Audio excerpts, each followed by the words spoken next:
આગામી 31st ની ઉજવણીને લઈને પોલીસ સતર્ક થઈ ગઈ છે। શહેર અને ગ્રામ્ય વિસ્તારમાં પોલીસે સઘન ચેકિંગ હાથ ધર્યું છે। ઈચ્છાપુર પોલીસે સુરત ગ્રામ્યમાં આવેલા ફાર્મ હાઉસમાં તપાસ હાથ ધરી છે। ફાર્મ હાઉસના દરેક ખૂણામાં બારીકાઈથી ચેકિંગ કરવામાં આવ્યું હતું। પોલીસે ફાર્મ હાઉસના રજિસ્ટરની માહિતી પણ ચકાસી હતી। ફાર્મ હાઉસમાં આવતા વિઝિટર્સ અને રોકાણ કરનારની પણ માહિતી ચકાસવામાં આવી છે। ઉપરાંત રોડ પરથી પસાર થતા શંકાસ્પદ લોકો અને વાહનોની પણ તપાસ કરવામાં આવી રહી છે।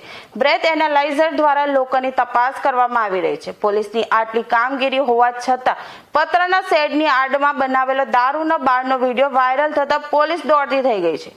પોલીસની કામગીરી સામે સવાલો ઉભા થયા છે।